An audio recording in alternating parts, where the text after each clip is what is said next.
We're here with Myra West once again, her video Get to Know Me and Why I Created This Channel. We're starting at 2 minutes in. She's talked about how she doesn't like how YouTube, it's a very one-sided interaction, and people in your comments, people who watch your videos, they make assumptions about you. They think they know you, but they really don't. And some things you say, you can misspeak. And I've also noticed that you can misspeak on YouTube. I've misspoken quite a lot and been embarrassed by some things I've said in the past. And it comes back to haunt you. And you can rewatch old videos of yourself and be like, I don't believe that anymore. I actually disagree with that version of me. Yeah, that's growth. That's developing as a person. That's actually really good. That's a very good thing, that when you grow as a person and you don't agree with the statements that you've made, don't feel ashamed. It's what it is. And I know what you mean, though. Like, you don't like that people have a perception of you based off of a belief that you don't even hold anymore. And it's hard to shake that, and it would be way too awkward to dedicate like an entire video, say, hey, I'm reacting to a previous video I made and I have a different opinion, because then it feels like you're kind of like looking into the past, you're bringing up the past, you want to make like forward thinking type of content, explore new ideas instead of rehash old ones. It'd be strange to do that. Nobody really does that. It's kind of, the way I look at it is, hey, if somebody has a misconception about me, that's okay. That's fine. That's going to happen anyway. Even if somebody actually like talked to me in person and got my perspective on everything, maybe not literally everything, but say I talked one-on-one with somebody for hours and hours and hours, they're still not going to have an exactly correct perception of me. Even people I've known for 20 years don't have the right ideas about me necessarily. And that's definitely going to be the case of people who only know you through the context of maybe watching a couple hours of you, if that, on YouTube. And that's their problem. If they view you in the wrong way, that's their problem, not yours. But anyway, it all comes to, I would like to share a little bit more of me and help you fill in some of the blanks that you've probably just been filling in on your own incorrectly. And also, just in an effort to be more authentic and to show who I am. And also, I'm rambling, but it's part of the mission of my channel. The mission of my channel is to share my story, to share everything about my story. Now, you make similar style of content that I do. I talk about dating, you talk about dating. I do one take. My entire videos are usually one take. Your videos are often a few takes. So say 1/3 you're talking, you turn on the camera and you talk. That's 1/3. Then you do that again and again. So it's 3 separate takes, but it's very free flowing, very honest. It's not like scripted. It's not like super incredibly thought out. That, I assume that's the type of content you like. That's the type of content I like. That's why I produce that type of content. I like Asmongold. I like Penguin Zero. Now, I'm sure you're fans of those two people. Definitely Penguin Zero. I'm assuming. Now, I don't know that, right? But I would assume you like his videos because he does longer takes, typically. Well, he live streams, right? And these live streamers, they're just hit and record. They're just going, right? So it's one incredibly long take, and then it can be cut up like Penguin Zero does. Whereas like Asmongold, oftentimes you click on an Asmongold video, it's going to be one stretch. Occasionally there's some edits in there, but of him reacting to something live and going in cold. Now, I mean, with Asmund Gold, people are like, you pre-watch this video, which maybe he has a couple of times. He probably has a couple of times. Now, with you, like, compare yourself to Penguin Zero.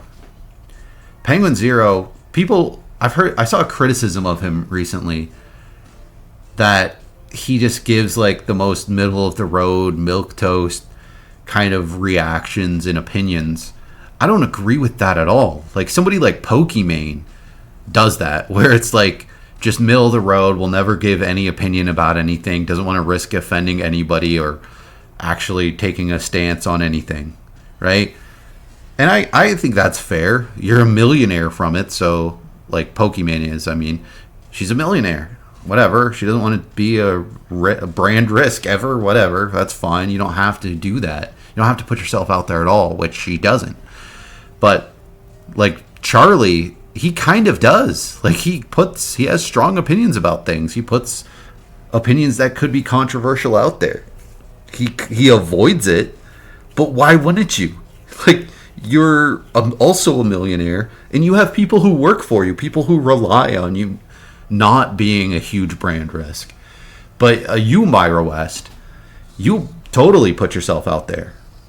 You talk about your personal life, your personal experiences. You put yourself out there in ways that other content creators don't, and that's a good thing, and that's kind of noble.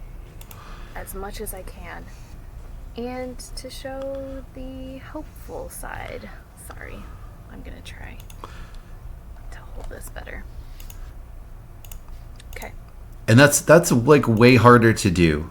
You got to understand that that's way harder to do. It's way easier to just wear a mask, never give your honest, like any kind of honest and strong opinion, never put yourself out there, right? Never talk about actual like deep personal experiences like dating, right? Like that's talking about those experiences is way harder than just being like, hey, this thing's crazy. So I don't know, it's a good thing. So as with all my stories that now it's harder because you're putting yourself out there, right? Say, hey world, this is me. This is my deep thoughts on a variety of things. You're opening yourself up for criticism, and that can be harsh. It can, and I don't know. You seem to be doing a good job of it. I share. I'm going to start at the very beginning because that's just easiest for me, and I'm gonna. But by default, it's going to be a lot more difficult to put yourself out there and really provide a full view of who you are and what you believe. It's just harder to communicate that in a very honest way because there's so much to what somebody honestly believes. If I were to tell you what I honestly believe about, I don't know, the show South Park, like something as obscure, as unnecessary as that, I could talk for like 20 hours about the show South Park and make videos 20 hours worth talking about South Park. Probably far more than that, probably like 80 hours. But I'm not going to do that because it would be very redundant. Like people aren't really going to gain all that much from that. And you can only really put out so much of yourself out there, right? Because if somebody knew every thought you had about everything, holy crap, they'd have to watch you years worth of your content, not just hours.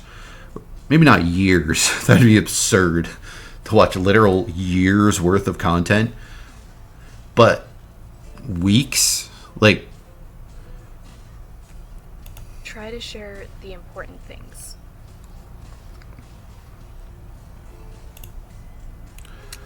I grew up in the middle of the countryside, very secluded from everyone, in a huge family, and I'm the second to youngest.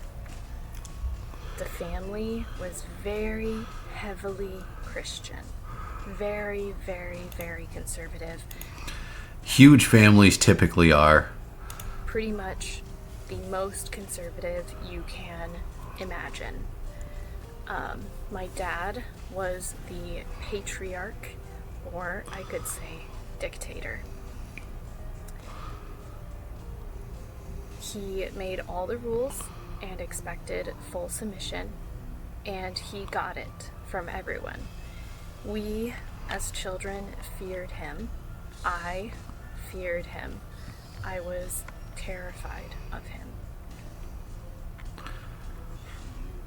So yeah, I have a lot of positive memories of growing up in the country. Now, terrified is a little far, but you do need to have an authority figure. You do need to have a leader. Like, your parent doesn't need to be your friend. They need to be, like, they should be your friend, but they don't need to be. What a child needs is a strong leadership from their parents. Now, unfortunately, religion can often create a lot of judgment, a lot of sort of hatred towards people. And that's not what you want to do to a kid. You don't want to judge everything that they do. You don't want to criticize everything that they do. I saw a meme. It was Theo Vaughn. I don't know if he like actually said this. It's hard to tell when a meme is like a meme of somebody than a quote, if they actually said that or not. But it was Theo Vaughn. It's something like when a mom or something constantly criticizes the kid, they don't stop loving the parent. The kid stops loving themselves. And I think that's true. I think it's the problem probably wasn't that your father was too strict. It's that strictness came with all these strings attached of probably some pretty intense Christian beliefs, which are going to be very oppressive and ridiculous. But luckily, you seem to like understand that and are able to like distance yourself from that, and that's great. But even though I say that's great, I understand it's like very hard. It's not great that you like have to do that you've gone through that, but it's great that you're able to like recognize it. And being able to recognize these things about yourself, even so far with what you've said, recognizing that you yourself have changed throughout just these like 5 years or so of you making videos is great. There is no skill that a person can have that is better than self-awareness. Being able to reflect and grow. That's critical. I have spent every day of my childhood, I was going to say life, but I spent every day of my childhood in the forest or in nature, walking around. Everything I did for fun. And that probably explains why the videos I've seen of yours, even this one, you're like inside and you're still surrounded by nature. There's a poster of flowers. But yeah, her other video, she's like out in a park or something. There's like different treed areas, which I think is kind of like interesting and cool. It doesn't lend itself for the highest like of audio quality, but I like it. I think she could do content similar to. I don't know if there's a content creator who does specifically like sort of outdoorsy stuff, but maybe not live. I think of like when Extra Emily does videos and she's like out in a park. Maybe not like a live stream. I think live streaming is specifically difficult, but I don't know. I feel like you could do more with your camera out in nature. Do like more of a walking and showing stuff off style of video. Maybe like a couple videos like that could be like really interesting. I don't know. Just an idea that popped in my head. To play was outside in nature. So I feel very connected to nature, and because I feel like most people, now I don't know if this is the case anymore. Because I mean, I grew up in a different time than right now. Right now, I feel like you don't see as much like kids outside as you used to. Like when I was a kid, we were constantly outside. Not constantly, but either we were inside playing video games, having a blast, watching TV, doing whatever, or we were outside and there was like a group of neighborhood kids and we'd be outside like all day. Like say it was a Saturday or something. We would be outside the entire day, getting into shenanigans, going and walking down to the local park, having a blast, doing crazy stuff. And I feel like you just don't see those like same, like you. I feel like when you see kids out and about, it's teenagers more so than like little kids. And maybe that's for like safety reasons, so kids don't get kidnapped and stuff. But you don't see that like that same sort of lifestyle anymore in kids. And I wonder if that leads to kids being like less into nature than they used to be, and like being outside. Because me personally, I love camping. Like I'll camp in a tent. I'll go hiking. There's a park right by where I live. It's one of the biggest parks in the city I live in. I just went on a walk there. Like literally, you might be able to tell from the lack of lighting. It's early in the morning right now. It's 7:30 in the morning. Literally an hour ago, I went for a walk in the local park. It was nighttime. You know, I have seen homeless people in that park on rare occasion, so it's not the safest thing to do. Like I'm a 6'2" guy, so like I'm not that I feel safe anywhere. I feel pretty sketchy in like a big city, but anywhere in the city I live in, which is a small city, super safe.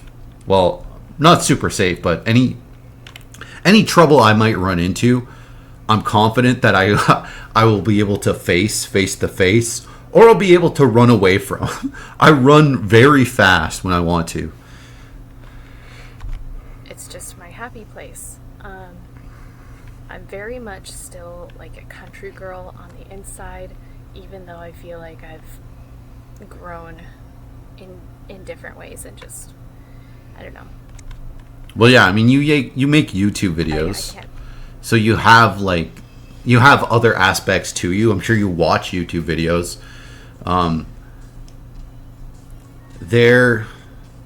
That reminds me. I'm going to tell a story, and I think I've told this story before on this channel. But me and my buddy, we went to a convention in Hamilton, Ontario, which is kind of like, they call it the Greater Toronto Area. It's a city that's just outside of Toronto. Big city, tall buildings, not like downtown Toronto big, but decent sized. So anyway, we're walking from Mohawk College to the convention center. And the convention was Con Bravo. And we get to a wooded area that we have to walk through. And then we get to this weird winding downhill road. We have to kind of get to that. Otherwise, we'd have to walk like an insane amount of blocks. So we're trying to cut through this wooded area. But we expected it to be very small. We're in a big city. How big is this wooded area going to be? Now, luckily, there was this woman who I think might have been a nurse. I think she had like a lanyard. But she was walking in that direction. She's walking right towards this wooded area that we're looking at cutting through, but we can tell it's a decent size and we don't want to just try to cut straight through it. It's like, oh man, this looks like something that you could get lost in. Like, it looks like too big that maybe we need some help. So we asked this lady who probably, was a little scared because all of a sudden two men are like, hey, we need to like cut through here and we don't know how to. Is it okay if we follow you? And she's like, oh yeah. So we follow this woman down, and she's cutting through these paths, zigzagging. We go around like this water. There's like this little stream of water at one point. We're taking like twists and turns and going down paths. It is way bigger and way more complicated than we ever could have expected. And then we get through it, make our way to the convention, but then we leave the convention, and now it's nighttime, and we don't have somebody to guide us through, because we stayed at the residence at the Lambton College, and all of a sudden we should have just drove, but it didn't look that far on the map. So we walk, and now we're walking back, and it's pitch darkness, just can't see a thing. We walk back through these woods, and there's like different like rocky areas to this wood. Beautiful park, but very complicated. I don't know how we navigated through this park where we had no idea like where we were going. Occasionally, like we pulled out our phones to use the lights from our phone, but it's such a small amount of light in the complete darkness of the woods. So we're like lost cutting through these woods, but occasionally, like every like 5 minutes, we see something that we think we recognize, where we think we like it's not like there's clear pathways at any point. Somehow we make it through these woods and get back to our hotel, which was the college residence at Mohawk College. Just an insane experience of being outdoors that I wanted to throw out there. It was a great time, I guess. Somehow we survived this and weren't stranded in the woods in Hamilton, Ontario. I'd say I'm like a wholehearted country girl anymore. Let's see. I'm trying to think about more childhood stuff. So, okay. The thing that I feel like I want to share, and I'm going to do a video on this at some point in the future, so I'll try not to talk about it too much, is the Christian upbringing. That's been a huge instrumental part of who I am and what makes me me, and my struggles and trauma and positives and negatives. And it's funny that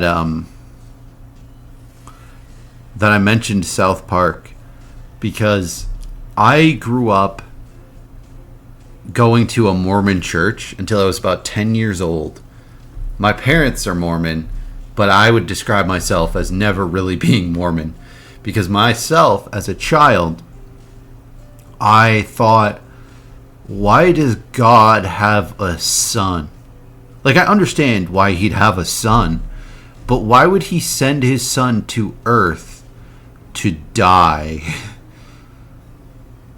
Like, I get within the context of the story why, but why would it be necessary to do that? You're God. You can do whatever you want.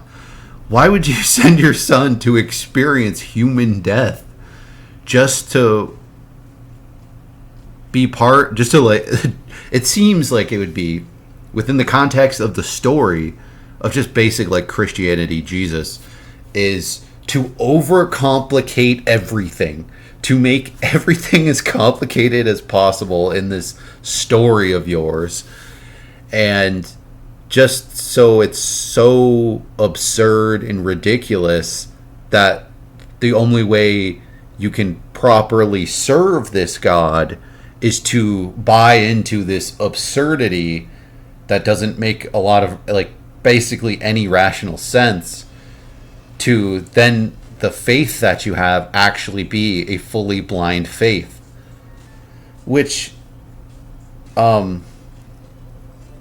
like that's the only way I can make any sense of it. Is it's so overly complicated that it ensures that any faith that Christians have is entirely blind. It's entirely based off of nothing, because it's so nonsensical and irrational that it just makes no sense whatsoever. So you would have to have totally blind faith to buy into it, to believe in it, to demonstrate that faith. In which case, why would that be the case? Why would that be what life is? Why would that be what life's about? And then you put people in these different rankings in the afterlife. You're like making a tier list in the afterlife, where at the top, the tippy top, is those who had the most blind faith in this gibberish, this nonsense. People who are like, oh, who care? Like, oh, well, this story doesn't make any sense, but I'm going to believe it and dedicate my life to it because God wants me to, because I feel that God wants me to. What? Like, based off of a feeling that you have. So you want people who are the most irrational, who have the least control of their feelings and emotions, the least control of that, and who are the most willing to blindly believe something that is irrational. So you just want the blindest followers? Is he creating an army? What's he doing? Like, why would you want that? Why would you want that for anything? If I was going to make a group, if I was going to make an army, I mean, yeah, you want, like, ground soldiers to be obedient and have blind faith, right? Sure. But if I want actual, like, a team of, like, good people with good skills who, like, choose to be good people, not based off of some arbitrary award in the afterlife, I would not, like, the last people I would want are just the most blind followers on the planet. Why would I want that? Why would I want the people who think the least rationally and act the most emotionally? Like, that seems like you're just building an army of the weakest people on the planet. Why? What? You're God. You can do anything. Why would you do that? Why would you judge people? Ultimate judgment on people based off of how much blind faith that they have. To me, that's so absurd, so wild that it's just impractical. And I felt this way from like 8 years old. I'm like, this makes no sense. Why would God want me to just blindly believe in him? If I was God, I wouldn't want that. Why would I want somebody who just believes me, like, believes this nonsense? Why? What would it serve?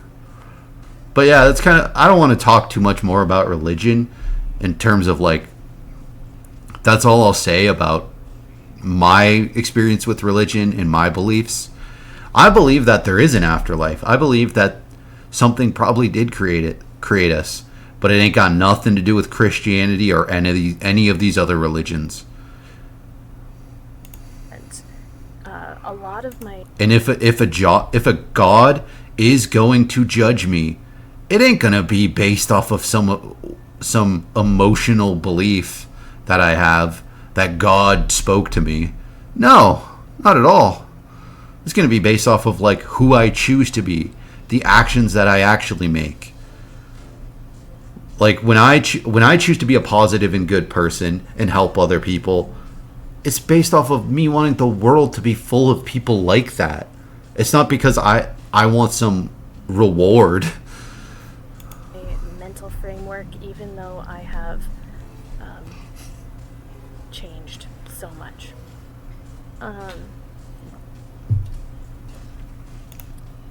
Even though ultimately being that way does allow for people who have similar ideologies to gravitate towards me. Where other people who believe in being positive, uplifting others, being charitable, being a nice person, they typically gravitate towards me. So that fulfills my life, as I have people who that I can support and who can support me. So I do benefit directly from being that good person. So I can't pretend like it's completely selfless, because maybe part of it is selfish. Maybe I do see a benefit. I mean, I outright do see the benefit of being a positive and good person. That's why I choose to be it, because it genuinely makes my life easier to be that way. To uplift everyone around me, to be honest and open and give good advice and help others, it helps me, right?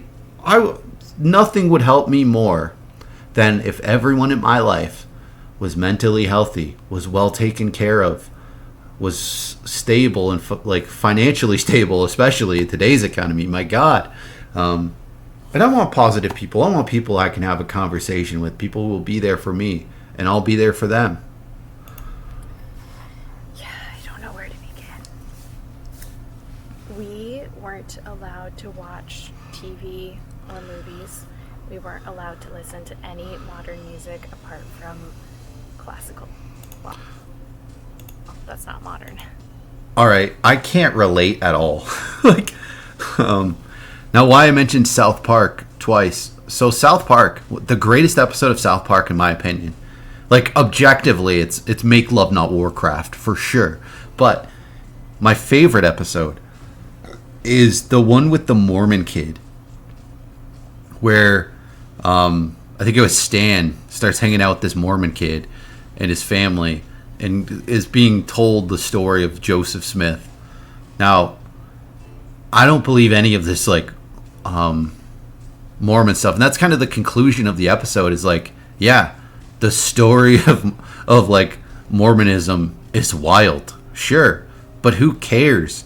The kid has a positive life, a good family, and a good life.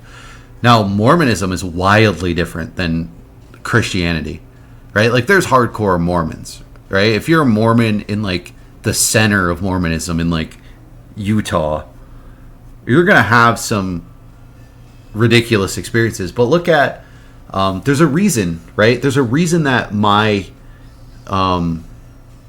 what's the term? Someone I look up to, someone I idolize, is this guy Shay Carl, this YouTuber from the Shay Tards. He is a Mormon, right? He's like he like goes to church and stuff. He's like a active Mormon, right? But he's watching movies.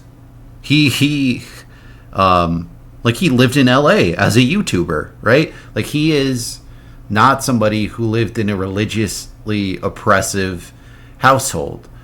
And me being like someone who lives in Canada, you can imagine how distant the Mormonism is here compared to, say, Utah, the literal, like Salt Lake City, the epicenter of Mormonism.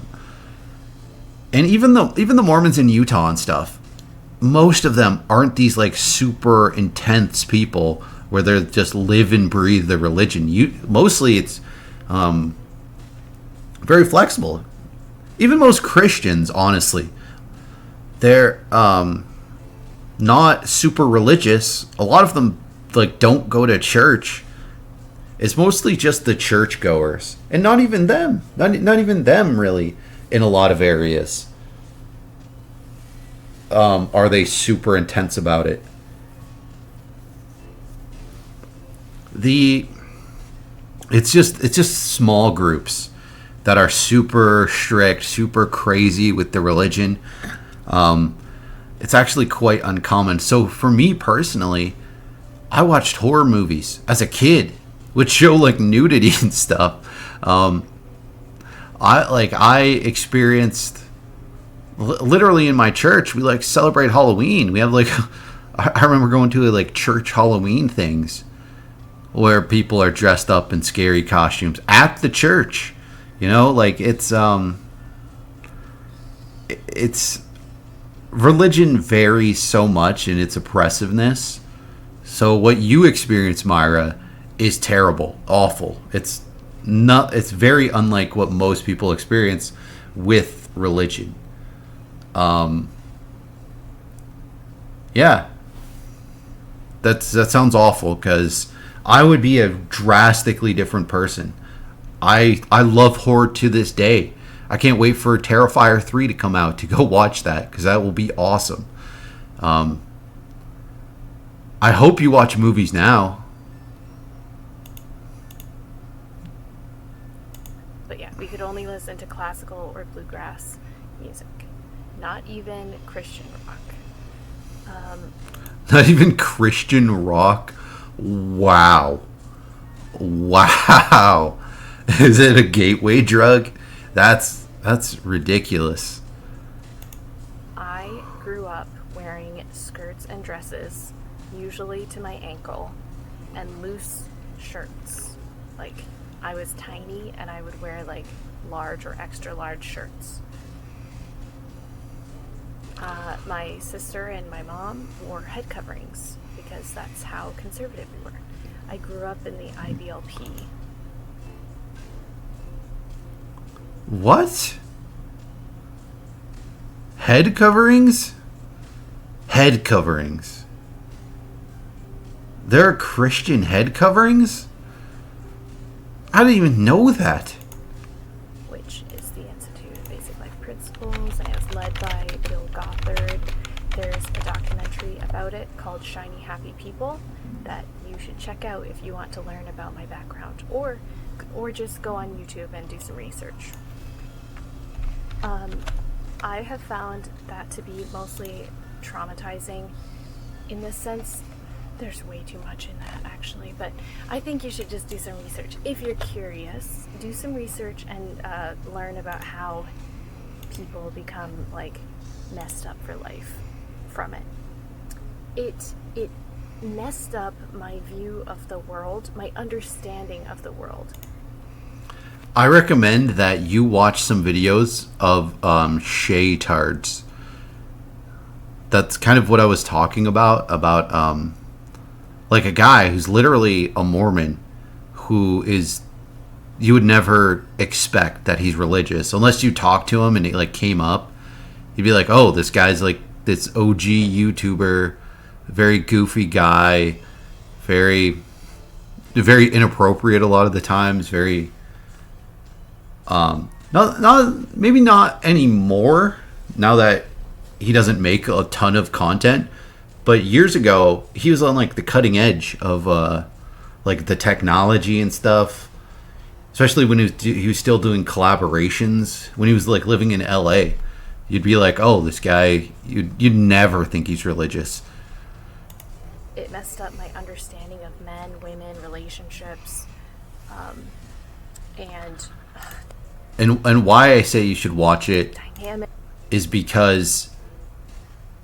First of all, he's a really good father, and it kind of gives you a perception of how things could be. That's why I idolize him, is because to me he is a great parent, and kind of seeing him parent his kids has really just kind of opened my eyes to how parenting sort of should be done. Now that sounds harsh because my parents were great. But kind of the balancing of authority figure and friend, and also he's just able to be very successful in what he does in making YouTube videos.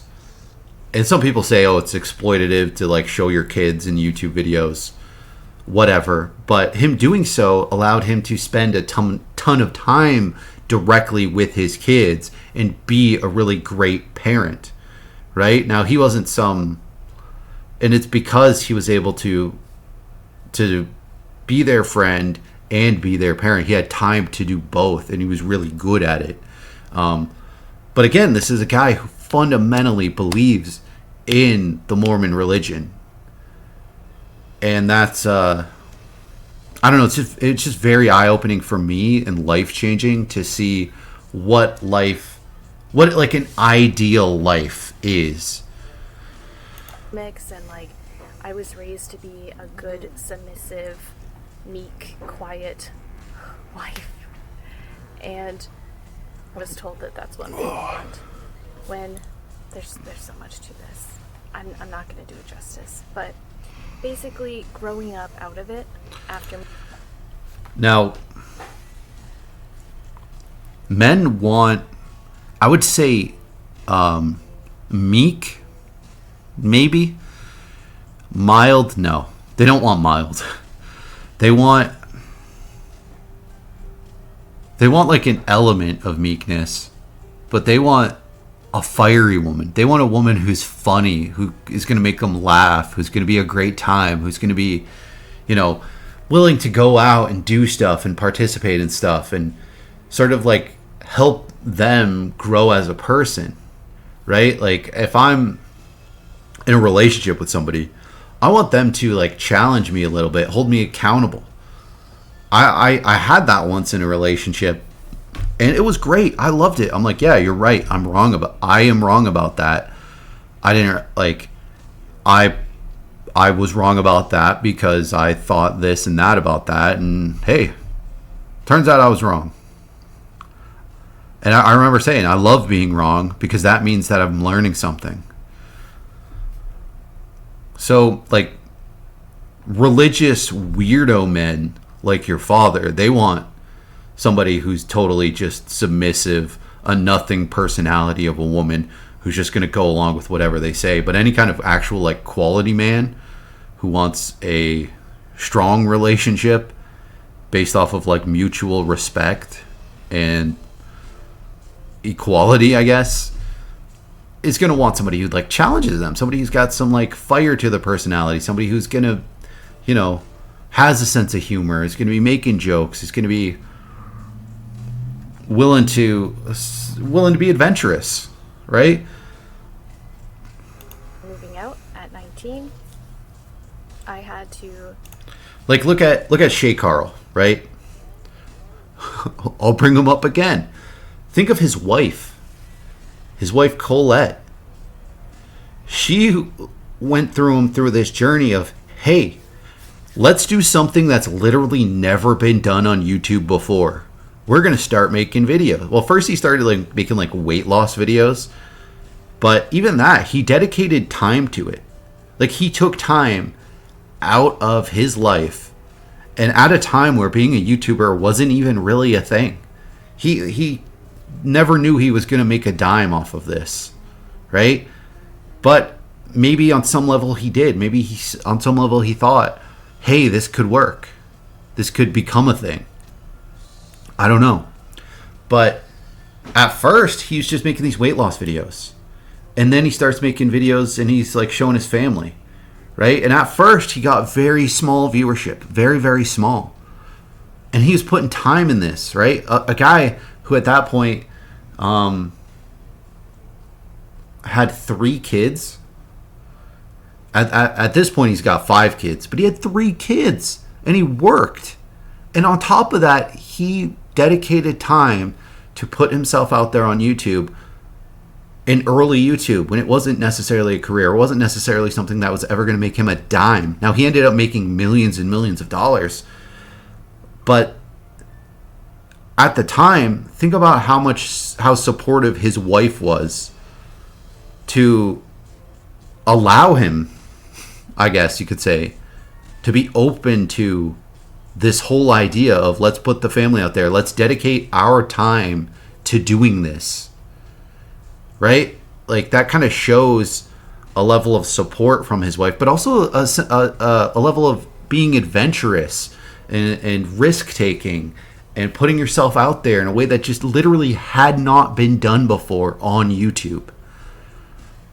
That's crazy. Like, that shows a level of open-mindedness, adventurousness that is important. Most men would love a woman like Colette Butler to have as a wife. It's just supportive, awesome, adventurous, loving. That's, like, perfect, right? Like, that's what men, like, really want. And the fact that they moved to LA, that it's like, hey, this seems like we're getting some views. Let's keep this up. Let's make this our career. Let's put everything into this. Think about how crazy that is. They're like, hey, let's move the family to LA because this seems to be, like, a thing.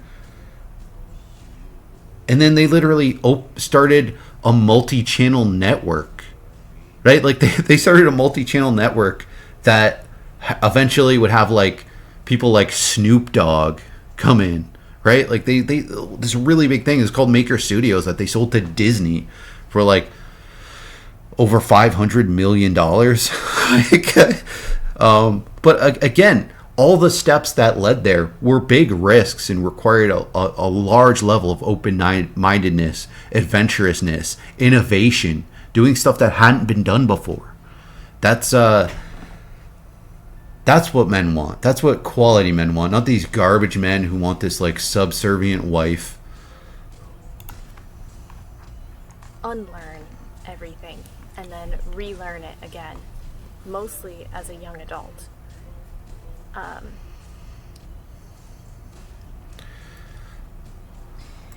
going to try to just talk about a lot of the point of sharing this is to share a little more of the darker parts of my story so that Oh, God. the lighter parts are hopeful. All right, before we get into those darker parts, I am going to separate this. This will be part 1. Part 2, I guess it's going to take a dark turn. Yeah, let's keep it going.